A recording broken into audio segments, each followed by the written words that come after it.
e a árbitra deixa passar e o VAR morto. Mortinho o VAR. Ontem também, no Jogo do Brasil, são 2 momentos em que... No Jogo do Brasil é o VAR que chama. O VAR chama e dá ao árbitro, pelo menos é o que a gente percebeu, dá ao árbitro a imagem que realmente parece que foi falta do Vini, e o replay, quando volta pro jogo, vem com a imagem certa. Do outro lado... Aquilo é um absurdo. E hoje foi um negócio assim que... muito estranho. Eu ficaria preocupado. Aliás, eu acho que tanto o presidente da CBF, algumas federações precisavam chegar no Infantino e falar: Infantino, o que está acontecendo? Porque está muito estranho. Para mim, está estranho. Por que está estranho? Você pega os árbitros, leva lá os caras, tal. Aí você cria uma série de novas regras que vai estrear no Mundial. Esses caras e esses homens e mulheres estão agora, mulheres também, estão confinados e confinadas, sós, tendo as regras ali, né, buriladas, e aquele tempo todo dia, né, com as condutas bem estabelecidas, e algumas delas que a gente só encontra no Mundial. Posso te dar uma resposta já? Já. A CBF passou que protestou junto à informação do Pedro Ivo Almeida, tá? Mandou para nós. Que protestou junto à FIFA pelo gol anulado do Vini Júnior. Protesto institucional, caráter mais de posicionamento, sem desgaste com a entidade, mas precisando registrar o incômodo. Classificaram o erro como algo muito fora da curva. Muito fora da curva. Exatamente. Mas foi muito fora da curva. Então, mas acho que preciso dizer isso, que não passa, atenção, ontem e hoje não passa por interpretação. Isso. São fatos. Eu estou plenamente de acordo com o Calçade. Voltar no tema do Calçade, eu estou plenamente de acordo. São 2 lances que são inaceitáveis. Agora, é louco porque eu acho que o lance do Vinícius Júnior, ele é mais contraditório com tudo que a gente tem visto nessa Copa do Mundo. Por que eu estou dizendo isso? Porque nessa Copa do Mundo o VAR está omisso mesmo. E eu até já falei aqui, eu gosto do VAR omisso. Não a ponto de ser omisso no gol de hoje da Alemanha, que aquilo ali é um absurdo. Quer dizer, o cara não é que ele levantou o pé, não é que foi um pé alto, né? Ele enfiou o pé na cabeça do jogador do Equador e o VAR não chamou. Aliás, a árbitra estava grudada no lance. Frontal pro lance. Frontal, não sei como ela conseguiu não ver aquilo, deixou passar, e o VAR fazendo o que ele tem feito na Copa do Mundo inteira, está sendo mais omisso, está deixando passar. Eu sou favorável a um VAR que só se meta quando é indiscutível, como era o caso. Agora, o caso do Vini é o mais maluco para mim, porque foi o contrário. Porque o VAR foi um VAR brasileiro, no sentido... Totalmente. Não obviamente para ajudar a seleção brasileira. Ele foi contra o Brasil, mas parece que tinha alguém do Campeonato Brasileiro no VAR. Aquele desejo de se meter e achar alguma coisa. Então, a mim chama mais atenção até a intromissão do VAR no jogo do Brasil para anular o gol do Vinícius do que a omissão do VAR hoje no gol da Alemanha. Eu sei que o Infantino não está nem aí para os presidentes de confederação, embora eles votem no Infantino, né? O voto é deles. Em algum momento ele tem que agradar um pouquinho. E ele agrada com vagas para o Mundial. Claro. Então aí fica todo mundo no bolso ali. Mas é preciso se posicionar, porque é algo totalmente fora da curva, estranho.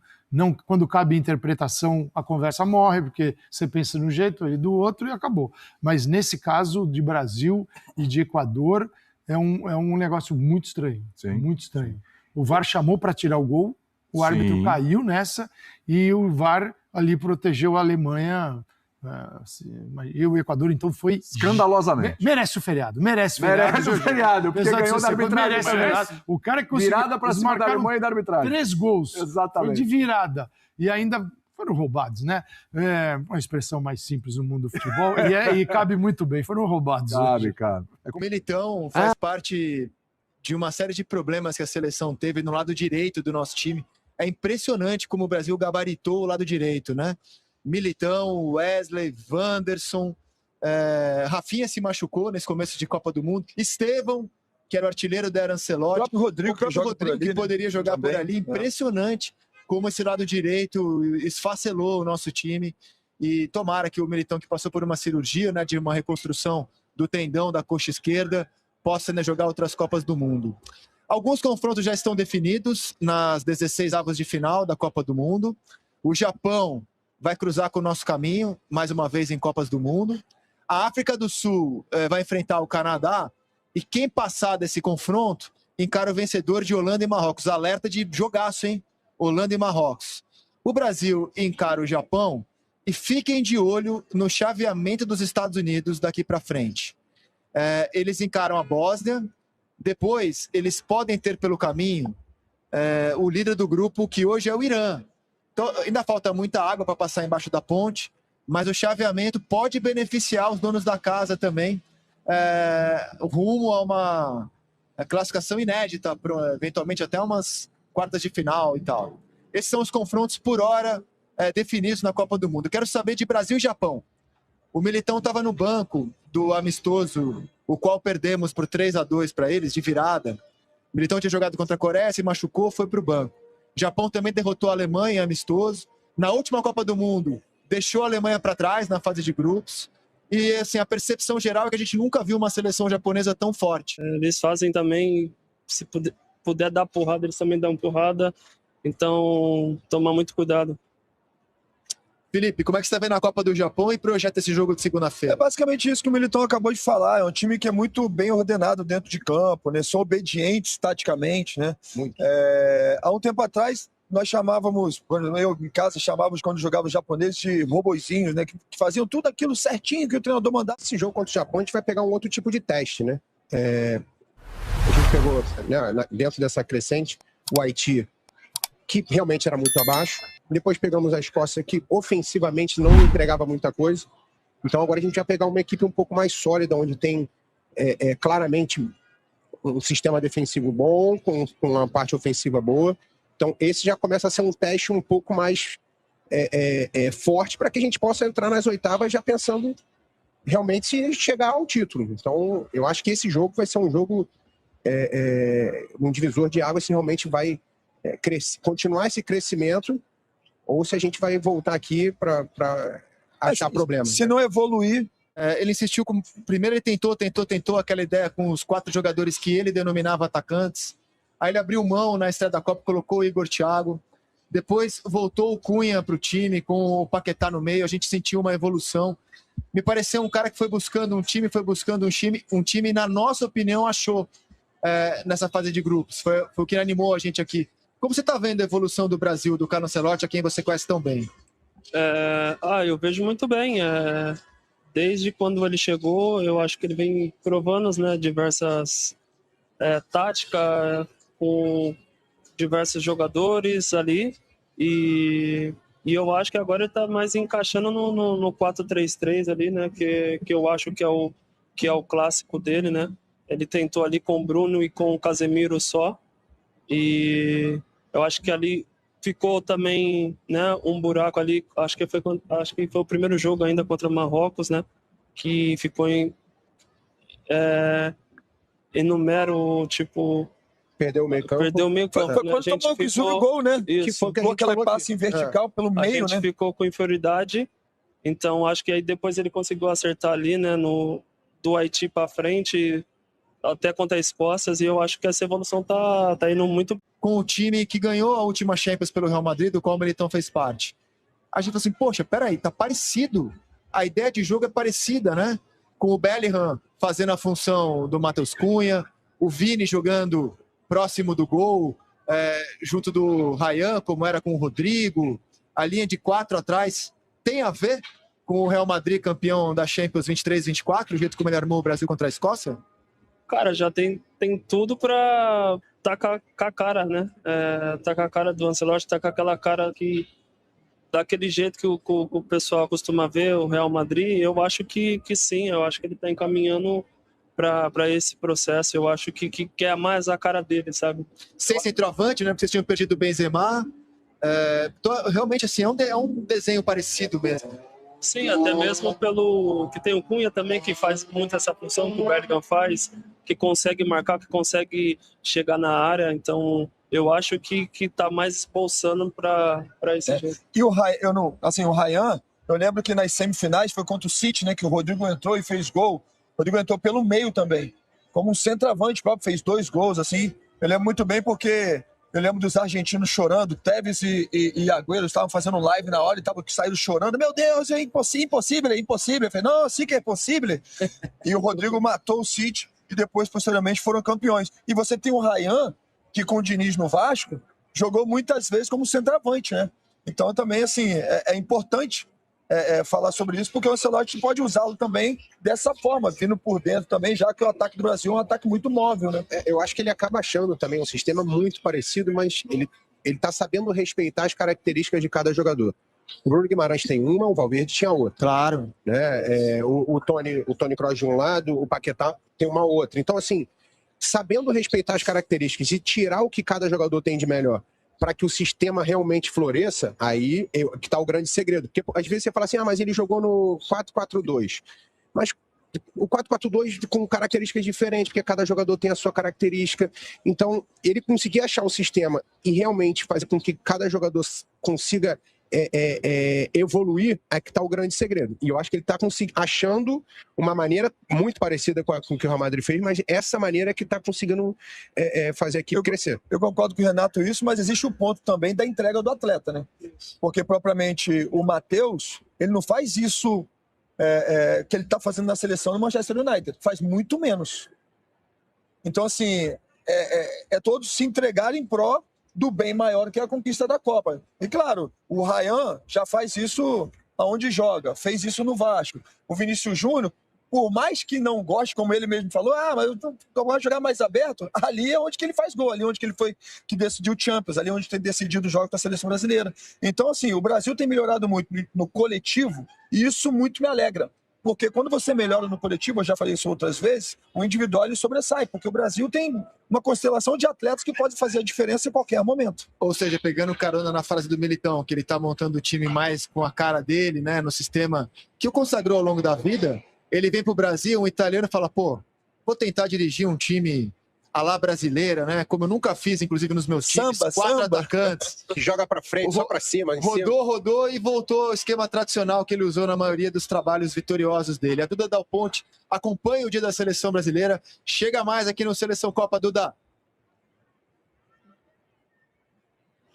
Oi, Rizek, muito boa noite para você, para o Militão, para o Renato, para o Felipe, para todos que nos acompanham aqui no Seleção Copa. Hoje foi um dia muito tranquilo para a seleção brasileira aqui em Nova Jersey. Ontem, depois da vitória em cima da Escócia por 3-0, os jogadores pegaram um avião direto de Miami até Nova Jersey e hoje o dia foi inteiro de folga, não teve nem academia, nem ativação, um dia para relaxar mesmo. A gente sabe que muitos jogadores estão com casas alugadas aqui, né? As famílias estão aqui perto, nos arredores de Nova Jersey, então muitos foram para essas casas, alguns compartilharam registros nas redes sociais, como o Marquinhos com os filhos, o Casimiro também com a esposa e com o filho, o Paquetá também na piscina, então foi um dia tranquilo, de relaxamento. Daqui a pouquinho é o horário que eles precisam se reapresentar, até 2 da manhã no horário de Brasília, é o horário que os jogadores têm para voltar para o hotel da seleção brasileira, porque amanhã começa a preparação para o mata-mata. O Brasil vai ter 3 dias de treino antes de enfrentar o Japão na segunda-feira. E vai ser uma logística um pouquinho diferente, porque desde que começou a Copa do Mundo, o Brasil só treinou aqui em Nova Jersey. Vai manter a base aqui, mas para esse jogo vai ter um treino lá no Texas, né, em Houston. Como vai ser a programação? Amanhã, às 1 da tarde, né, tem o treino da seleção brasileira, às 4h30 tem uma entrevista coletiva. Aí no sábado, o treino é um pouquinho mais cedo, pela manhã, 10h30 da manhã, no horário de Brasília, e à tarde eles já viajam para o Texas, porque domingo o treino é de lá, não aqui de Nova Jersey. Então eles vão ter o D-1, né, o match day, o dia anterior da partida, todo lá no Texas para treinar e também para relaxar. E aí, segunda-feira, sim, eles enfrentam o Japão às 2 da tarde, no horário de Brasília. Essa é a programação até lá. E passar em primeiro do grupo foi importantíssimo para manter essa base aqui em Nova Jersey. Muitas famílias estão por aqui, os jogadores estão adaptados ao hotel, ao centro de treinamento. Então, um pouco mais tranquila a logística para a seleção brasileira, que amanhã começa a preparação para o mata-mata, às 1 da tarde, no horário de Brasília. Rizek. Obrigado, Duda. E agora a gente ouve o atacante do Japão, o Maeda, e o treinador, o Hajima Moriyasu, sobre a confiança deles para encarar a nossa seleção segunda-feira. 勝ちたかったですけど、でもしっかり次のステージに進めたんで、良かったですし、ゴールはトラップだけちょっと集中しようと思って、しっかりそれが決まって、頭を流し込むだけでした。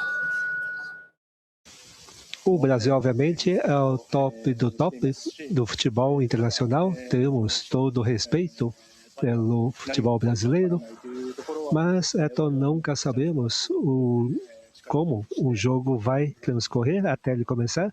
Acredito que temos chance justamente de vencer no Brasil e vamos estar disputando o jogo com essa mentalidade. O histórico não deixa dúvidas da diferença de prateleira da camisa mais pesada do futebol mundial, que é a nossa, e de uma seleção que tenta surpreender aqui na Copa do Mundo. Agora, como é a confiança, né? Chama atenção a confiança do treinador, dos atletas japoneses, né? Que não tem nada a ver com soberba, né? É a confiança mesmo, de entender que é o momento, que eles podem vencer o Brasil. E eu vejo isso como realmente confiança, com humildade na fala, né? Entendendo como eles falam. Isso quer dizer que eles vão dar vida dentro de campo. Sempre fizeram, né? Mas intensidade não vai faltar, a luta não vai faltar.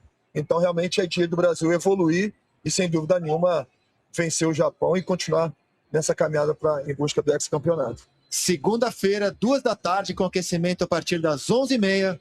O primeiro mata-mata do Brasil aqui nessa Copa do Mundo, nas 16 avos de final. E a o juiz roubou. O juiz vai roubar. Mas em mata-mata, tem lances que você pode, se você botar uma lupa, você vai achar coisas.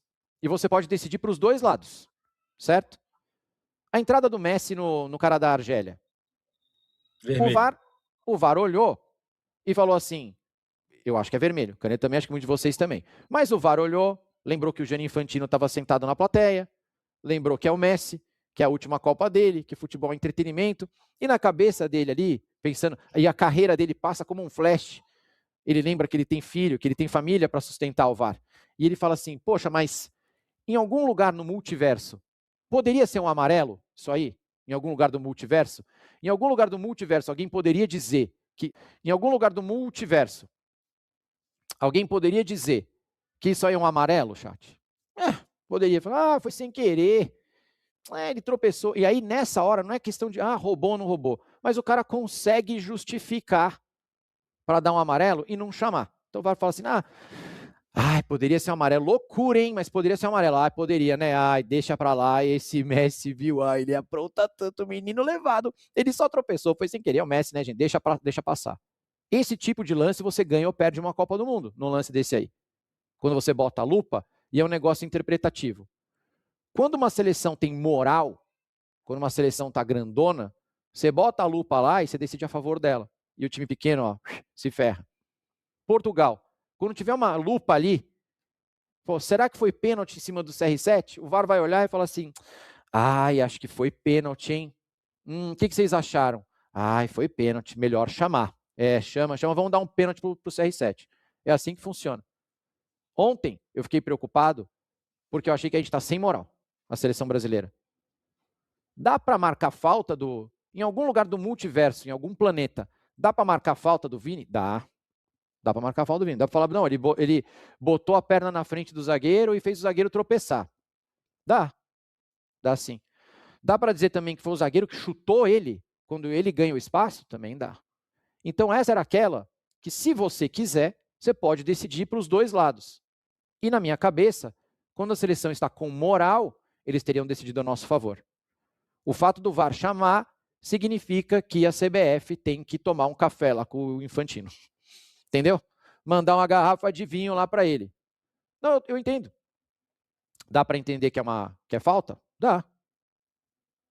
Se você botar uma lupa ali e ficar olhando as minhas, pode até algum juiz ia achar. Eu acho que não foi. Acho que dá para marcar, mas eu teria deixado de seguir. E aí eu fiquei preocupado, falei, estamos sem moral? Não pode. Isso a gente tem que tomar cuidado. Não é roubo, tá? Não é, o juiz roubou. Não é nada disso. É uma coisa de... O Canidinho está travando lá na casa dele. Não é questão de roubo, não. É uma questão de lances interpretativos que podem ser 50-50, ou 51-49, ou 52-48. Quando a seleção está com moral, é sempre a favor dela. Uma pentacampeã, os caras decidirem desse jeito contra a seleção pentacampeã, me preocupa.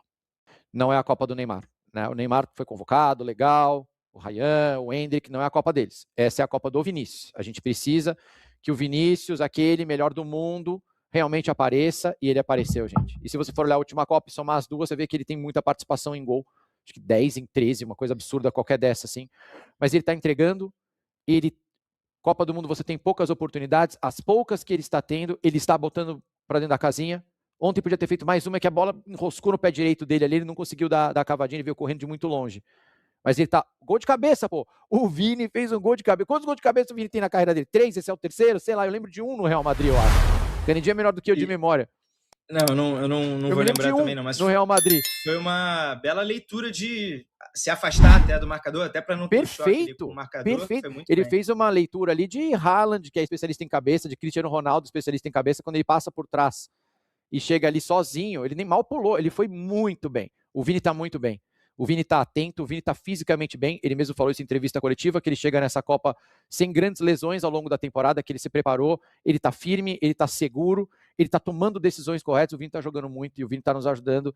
E se a gente fala de Copa de protagonista, todo mundo fala Messi, Cristiano Ronaldo, Haaland, coloquem o Vinícius na conversa. Toda vez. Quando você estiver aí no bar e começarem, pô, a Copa das Estrelas, porque o Haaland, o Mbappé, bota o Vinícius na conversa. O Vinícius tá entregando. A própria FIFA postou uma montagem ontem sem o Vini. Tá errado, tá errado. E de porrada neles. Não, de imediato tomou umas cornetas, apagou, voltou com o Vini no meio do campo. Porrada neles. Apaga e volta porque o Vini tá entregando, pô. É claro. Como não? Tá muito. E nos 3 jogos, decisivo nos 3 jogos, garantindo pontos pra gente, e não apenas fazendo o terceiro e quarto gol do jogo.